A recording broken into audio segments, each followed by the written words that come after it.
Frequency Podcast Network. Stories that matter, podcasts that resonate.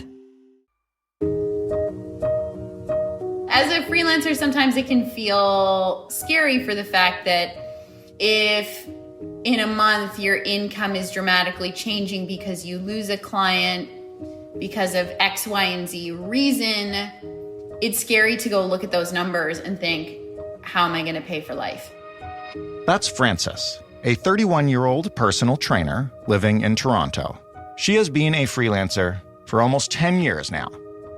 And in all that time, she's never been able to make a budget and stick to it.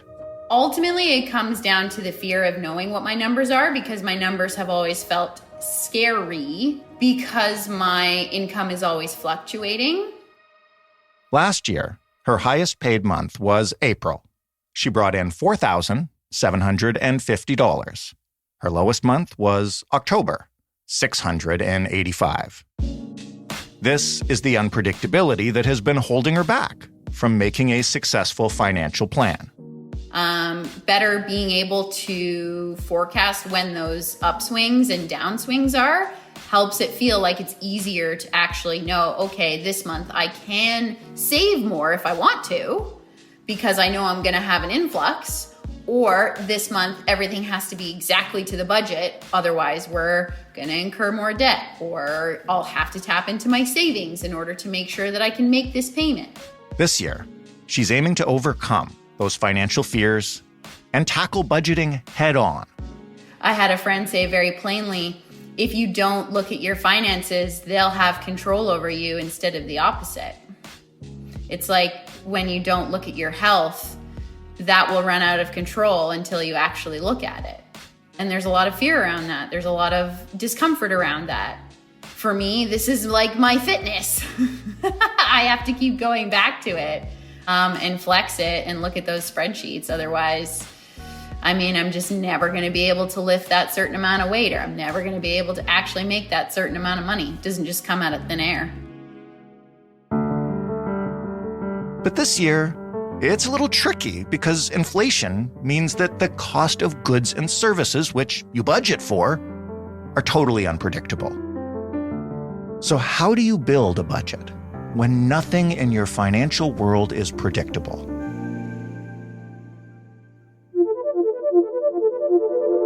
I'm Jordan Heath Rawlings, and you're listening to In This Economy. It's the show that helps you understand the systems that create our money problems, from grocery bills to mortgage renewals to budgeting, apartments, cars, and everything in between. Each episode, I talk to a person facing a financial challenge, like Frances, and then to an expert who knows the ins and outs of that problem and can explain the factors causing it and offer, if not perfect solutions, then options, things that you can do, even in this economy.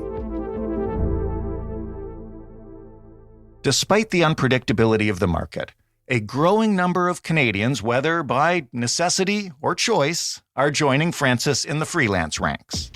Statistics Canada reported that 2.9 million Canadians were self-employed in 2018, up from 1.2 million in 1976, and that number is likely way higher today. There's a lot of research that's saying that it could be, including people that have side gigs, could be up to 28%. Then others say 1 in 10. The research is kind of all over the place because a lot of people don't report their incomes. That is Joe Collins, the owner of Avalon Accounting. His firm specializes in accounting for small businesses, which means, yes, freelancers. I think even from the data that we do see, just a quick Google search will tell you that number is increasing and rapidly. Some say it almost doubled between 2022 and then this year here. And then obviously through the pandemic as well. A lot of people, hey, thought, I have some extra time on my hands, I'll make some extra income. Do we know what's behind that? The pandemic is fine for finding side hustles, but in terms of like the people who are living gig to gig or contract to contract without a regular employer and juggling clients. Yeah, I think it's probably a convergence of a lot of different factors. One is the barrier to entry for doing service type work online, getting paid, finding clients, that kind of thing is obviously much more accessible these days than it ever has been. Likewise with other, apps and things of having, Uber Eats or Uber itself, other avenues of sort of structured gig work is more accessible now than it's ever been. And then converging on the need for extra income, as we've seen prices of things rise, I think people are almost as a necessity looking for other ways to supplement their normal income, or, giving up their full-time job to focus on what seems to be maybe more money, more income immediately from a gig type work or freelancing type work. Are you seeing that reflected in the people who come to you for accounting help? Is there an increased demand for support for freelancers or self-employed people? And what are they looking for? Yeah, we see a lot of people reaching out through our website and phoning in, that kind of thing, looking for more support on that. And I know I work out of a co-working space and we definitely have a subset of people and a certain demographic in there, but lots of questions coming from people that have recently started freelancing or gone out on their own. And generally what they're looking for is just a demystifying. It's not something we learn in high school or in college about how to actually file your taxes, how taxes work, and putting all those things together so that you can actually file your taxes and meet all of your obligations and regulations and all of that. I think there's a lot of just not knowing what they don't know. That tends to be the kind of early statement I hear from new freelancers. When someone gets into the business like that and they don't know what they don't know, what's the biggest mistake they can make through that ignorance? Well, I think the context of people moving to gig type work or going to freelancing is that they were employed. Maybe the work isn't what they wanted. They didn't like their boss. They're ready to move to a new job. And they look at freelancing as an option. They maybe have a few clients. They think, hey, I could do some work for this. And I think I could put my income together doing this. The first year is a really challenging one because even if you're being successful with finding those clients and getting paid on time and all of that good stuff, you get these paychecks, so to speak, from your client. They're paying their invoices. And the biggest thing is that tax isn't taken off of that. And tax, if you really look closely at your pay stub, if you're employed, it is a big chunk of what you're getting paid. Mm-hmm. And I think that's a big realization in the first year for a lot of freelancers that they need to set a lot of money aside, and not easy to do when the money's in your bank account to not spend it. I think that's one of the biggest challenges new freelancers find for sure.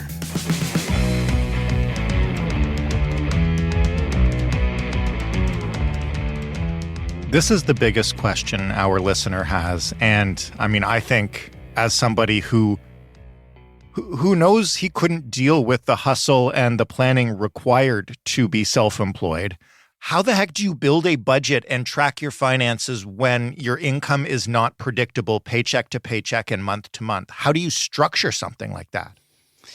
Yeah. And that is, it's a super challenging thing. Freelancing work can be up and down on the income side. And not only income, because you can send out the invoices every month, but if your clients aren't paying you, then that cash isn't hitting your bank account. But your credit card payments and things still come out, and rent and all of that. So you can't really match those cash flows. I think that's one of the most challenging things. And then on the expense side, there's unexpected things that come up. You can budget till the cows come home, but then I think we're over $6 for a loaf of bread here in Victoria, and how do you plan for 20, 30% extra on your groceries in a given year? And budgeting itself, and we do this for businesses as well, is that budgeting is one aspect of it. You can look at your year and hopefully get a snapshot of where you might be in a year. But I like to think of it more as forecasting. And I know that's probably not a term that people are used to as far as, managing your household income and expenses. But forecasting is budgeting, but it's just more adaptable. Like you update those things as you have new information. So if you know that next month you're going to have unexpected car repair or something like that, you can add that to your forecast. And the idea is that, you don't have this set in stone budget that you're like, well, I got to throw that out because, 3 months into it, it's completely irrelevant. You have something that's a living and breathing document that changes as your circumstances change. And then the idea there is really, as you know those changes are coming, you start to adapt. Hey, do I need to raise my hourly rate? If you're a freelancer, do I need to find some extra work, do a few more hours for a client, find other projects? Yeah, or change your pricing. I think, you can adapt to those changes with a forecast, whereas a budget, you kind of feel locked in and trapped. How do you go about, and maybe just be practical here, like creating a forecast? I know how to do a budget because I write down various numbers and stick to it. How do you do a forecast? Yeah, so I think it's very similar to budgeting in that, you have 12 months generally that you're looking forward for, but you're just rolling that 12th month forward all the time. And next month is going to be much more clear to you than 2 months from now, than 3 months from now. And as you get to 12 months, you're making a big guess at what that's going to look like. But as you continue to roll that forward and look at it each month, you build in the new realities of what the next month is going to look like, and then add another month at the end to see where you're going to be in 12 months. I think really using a spreadsheet or something is key to this. I think you want to make it as simple as you possibly can at the beginning. People tend to get caught in a lot of detail of like, well, what are my pens going to cost next month? Or, really the minutia of it. And really you were looking at broad strokes. So you're not going to be caught out with cash flow issues or something. You might have a miscellaneous expense in there to capture all those little things, but trying to keep it as few lines as you possibly can is key, so that you're not just, oh gosh, I'm looking at this spreadsheet and did I put that in groceries last month? I mean, we have London Drugs here in Western Canada, and I always think of it as the bric-a-brac store. You could buy groceries there. You can buy automotive goods. It should have maybe scented its own candles, expense category. Whatever else they got. Yeah, exactly. Yeah.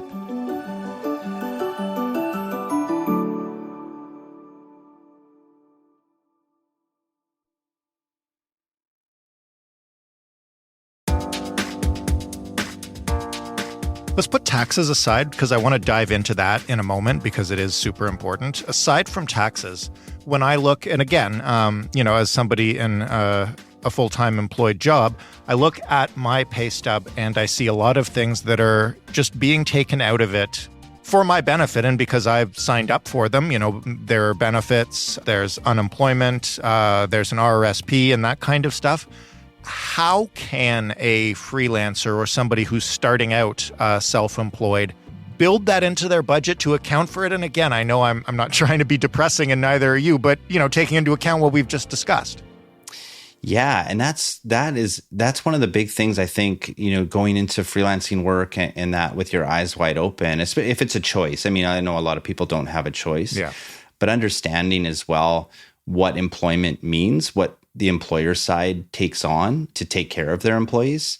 And that is the CPP piece. So a Canada pension plan, there's two sides of that. I think people don't understand is that, you see that come off your paycheck, but your employer is actually matching that amount on their side as well and putting that money in. And when you're a freelancer, you got to pay both sides of that, which is, 10+% of your income. And then things like EI, which aren't mandatory for freelancers. You can opt into it if you like, but most people don't. And understanding what exactly that is, it's a safety net if you do lose your job and you need some time to find your next one. So help you pay the bills and things. So I think it's coming to terms with all of those things that are on that side and understanding maybe in your industry as well. Is there employer type pension that you're missing out on, and make sure that you build that into your hourly rate. All those things should be built into there. I know, again, there's sometimes difficulty. You want to offer, get in with some clients with a low rate, but understand exactly all the things that you're giving up by freelancing, and try not to give any of them up. I mean, you should have things like a pension. You should be able to contribute to CPP and pay your taxes and that. And you should at least be even with how you would be as an employee of a company, if not ahead, for taking on the extra risk of being on your own. It's an interesting point about wanting to keep your rates low, but also needing to find that money to make those contributions. And I imagine it would be easier to go in a little bit higher to make sure you have it than to realize later you have to raise your rates for those clients. Yeah. I mean, I think, again, like a quick internet research thing, you'll find arguments on both sides of this to, get your client base, show them you can do a good job, build their trust. But I think, depending on the kind of clients that you have and how conducive they are to those price increases and seeing your value, or if they're actually really looking for the lowest possible rate for the work that you do, you get a sense of people, I think, pretty quickly, or clients really quickly, of whether they're on that side or the other. There's a good argument to be made for both sides. If you start off high and make sure you never move your rates down, or start low, build your reputation and move up. It depends on individual circumstances, I think, and the kind of client base that you're looking at. But you definitely don't want to be trapped into a low rate that really is undervaluing the work that you're doing and the value you're providing. As we talk here, at the start of the year, this is when a lot of self-employed people start to think about tax deadline coming in a couple of months, begin to get your documents together and try to budget for it. But let's talk about it first more generally. When you're making a budget at the beginning of a year, how much should you plan to put aside to cover taxes? Is there a reliable formula that you can apply that you can be reasonably sure will include everything you might owe? Yeah, I always kind of think of that as the thirds rule. You put a third aside to cover taxes. And that's more than enough for a lot of people. It does vary, of course. If you're in a really high income, you could be higher than that. But putting a third of your income aside into a saving account or something like that, then you should be covered for any taxes owing. And I want to be clear, I'm not talking about HST or GST here. I think that is not your money, so you shouldn't treat it as such. You're collecting that on behalf of the government. So if you can put 100% of that into a savings account, that's ideal. But for income taxes, keeping a third aside is going to be enough for most people. And I know people love to get refunds on their tax return, and it's likely going to give you a refund as long as you don't have a super high income. Talk to me about how you should pay your taxes. I know this because my wife is a freelancer. You don't have to pay them at the end of every year. You can pay them as you go. Should you do it that way? Yeah. So again, this is going to be very person specific. Some there are requirements. So if you owe more than $3,000 in a year, the government will tell you need to pay quarterly installments based on your previous year's income. And they'll give you that installment amount that you need to pay and the dates you need to pay it.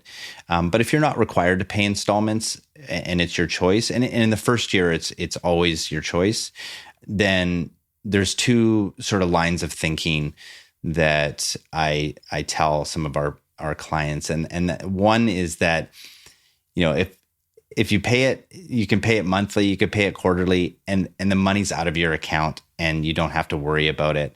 That can be good for a lot of people because the money's not just sitting there and begging to be spent. And I know, it takes a lot of self-control to put that savings amount into a savings account and not touch it because it's set aside for taxes. But if you're of the type that can be very disciplined about that, putting it all in the tax account, and rates, like interest rates have risen recently. I know I got a Wealthsimple cash account and they pay 4% interest or something. If you can put some money into something like that where you're actually earning some income, that's great. If you can be disciplined enough to leave it in there. You kind of have to know thyself of whether you can have that discipline.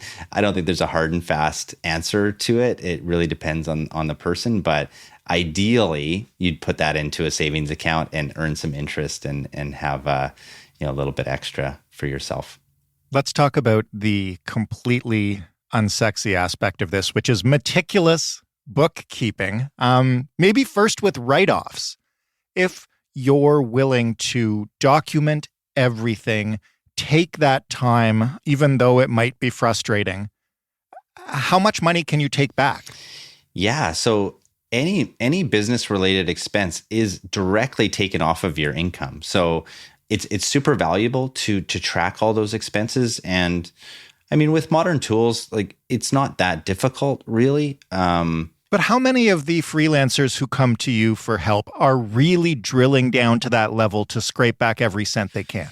Yeah, that's a good question. I think some do a lot. Some push the envelope, to be honest. And that's okay. You can make an argument for lots of things being a business expense. And others, yeah, it's more nonchalant attitude where, it's like, oh, if I save 30 cents on, buying this box of pens, is that really worth my time to, document this thing? But I think, it is worth it because those things do add up over the year. And the key is to make it as simple as you possibly can to set up a system that, is kind of automatic when you go to the store and you have your receipt there. With modern technology, it's actually not a huge burden. I think one of the big things is to just set up a separate business bank account. Mm-hmm. Have a bank account that everything that goes through it is business related. And the other is even have a separate credit card if you can. It can be in your personal name. There's no issue with that. It doesn't have to be in a business's name, but put all your business expenses through a particular credit card. And it can be on the same points. It can be all that stuff, but having a separate credit card there just keeps your data set really clean. If you do miss taking a photo of receipt, you can still claim that expense. It may be challenged by the CRA later. And if you can't produce a receipt, they may add that back, but it's not, no one's going to jail or anything. Like it is a legitimate expense that you just lost a receipt for, which is totally fine. I don't want people to take that the wrong way. You should still keep as many receipts as you possibly can. You don't want to come. Are you walking close to the line here? Yeah, are we, Joe? Well, you don't want to have CRA come and audit you and you have zero receipts. But if you have most of them and you missed one, you might get a lenient auditor that says, okay, that sounds like a legitimate expense. And you obviously have a credit card transaction for it, no issue there. But if you're missing all your receipts, that may be an issue. And then the other is for receipts, just taking photos of those and putting them into a Google Drive or something like that. It can be simple. It's all date stamped and the whole bit. You don't have to save manila folders full of paper? No, and I'd advise you really don't because, Google's got great backups. As soon as you take that photo and drop it in a folder, it's all time stamped and searchable and all of that. So you don't have to create this meticulous record keeping. Google kind of does that for you. If you want a specific receipt capturing app, I'm sure you can find a multitude out there, but just as simple as taking a photo and throwing it in a Google Drive folder, and you should be right as rain for that. Before we say goodbye, I want to ask you about the big picture of pushing yourself to do this work because you know how important it is. And, when we spoke to Frances, she told us that, she waited as long as she possibly could to even start budgeting and tracking just because of the kind of guilt and shame associated with not knowing where your money's going or how much is coming in. And I imagine it can seem incredibly daunting when you're doing this as a new freelancer starting from scratch. Absolutely. I would say that the emotional and mental side of the budgeting and forecasting is probably the biggest challenge. I think when we start anything, there's a lot of energy that you have and motivation to do the right things. But if you have a bad month or you bought something you weren't supposed to or wasn't in your budget, you probably don't want to look at that and repeat that feeling over and over again. It's like any behavioral change, habit change, you kind of think of those things ahead of time and plan for them. There are going to be moments where you make a mistake. There are going to be months where you didn't make the income that you were hoping to, have a plan for that. Is there a time that you go in? What is it? Make it easy, make it obvious, and set a time for that stuff to happen, and just show up for it and build that habit. And it can take time, but we just start again. And if you've fallen off, then you start again, and slowly but surely you build that habit and know that there's things where, you can see them coming, and don't deny that you're going to make some mistakes and try to be too perfect, but take that, be kind to yourself and just get back into it. I think that's the key to it. Maybe one last question, because this can seem, and I'm not in any way trying to cast aspersions on what you do, but it can seem intimidating and like drudgery to somebody who is presumably freelancing because they want to do what they love as a career. Do you have any recommendations for how to make taking control of your finances and budgeting properly a little bit more approachable, fun, accessible? I'm not sure exactly the word I'm looking for, but you know what I mean? Yeah, absolutely.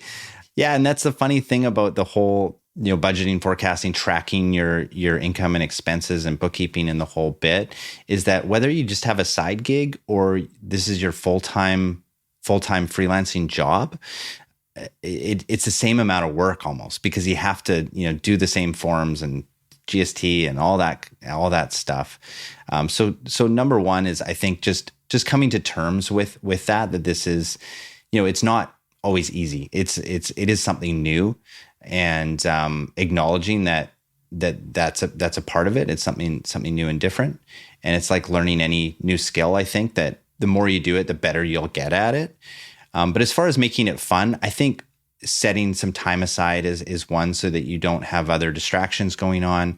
But, whether it's a reward at the end of doing that thing, and that could be, food related or experience related or show related kind of thing. Maybe that's the time you listen to a particular podcast or something, because it's not heavy lifting mentally always. Right. A lot of it can be data entry, but sinking into that, get some groove music going and just enter those into your spreadsheet and know that you're doing the right things. And that should help you feel better about adulting hard. Adulting hard, or whatever you want to call it. It does suck. It's not easy. I'm not going to lie to you, but if you are a freelancer and you want to try budgeting or forecasting this year, here's what you need to do. First, and probably most obviously, you need to make a list of all your expenses, all of them. This includes day-to-day stuff, like rent and groceries, and the business stuff, like the tools or the taxes. But it should also include things like health and retirement contributions. Once you have that total, you can work backwards from it to determine what you need to charge your clients to afford the things you deserve. You shouldn't have to deprive yourself just because you're your own boss. Second, taxes. Lots of fun. When it comes to income taxes, start by setting aside a full third of your pay for collection. Then you can think, do I trust myself to leave that money alone for an entire year? If the answer's no, quarterly payments are probably your friend. If the answer is yes, though, you can try putting your tax money in a high-interest savings account so it can earn you a little cash before you have to hand it over. Last, I know I joked about taxes being fun, but not all of this has to be miserable. You can make your admin work fun. Set aside a specific time every week for doing it, for organizing those receipts and entering that data in the spreadsheet. And when that time comes, you can reward yourself by putting on some music or maybe your favorite podcast while you work, and treating yourself to takeout or something else you love when you're done. Doing this will, hopefully, motivate you to stop procrastinating and actually get into the numbers. Plus, it doesn't have to be manila folders and paper receipts stuffed into a drawer somewhere. You can utilize the power of searchable folders and make tracking easier by getting a separate account and credit card for your business. Doing those small things now will save you time and stress later. All right, thank you so much to Joe Collins for sharing his expert knowledge with us. You can find more information about Avalon Accounting by visiting their website, avalonaccounting.ca. And of course, as always, thank you, Francis, for writing into the show with your money problem and opening up and talking about it, even though it's not easy. If you can be brave like Francis, we want to hear from you. You can email us at hello@itepod.ca. You can call us. Get on the phone, leave a voicemail, just talk it out. You can ramble as long as you want. We don't care. We listen to everyone. The phone number is 416-935-5935. And remember, we don't need your real name. We do need your real numbers. And you have to give us away if you're talking on a voicemail to get back in touch with you, or else you're just screaming into the darkness. You can also find us on social media. We're on Instagram and TikTok. I'm something of a TikTok star at In This Economy Pod. Thank you so much for listening to this show. And if you liked it and if you want more of it, you got to share, you got to tell your friends, you got to rate and review. You got to show us some love, or whatever your favorite podcast app lets you show us. I'm your host and executive producer, Jordan Heath-Rawlings. This episode was written and produced by our showrunner, Stephanie Phillips. The sound design was done by Robin Edgar. Mary Jubrin is our digital editor. Diana Kay is our manager of business development. And together, we make up the Frequency Podcast Network. We are delighted that you listened. Thanks for doing that. We'll talk next week on In This Economy.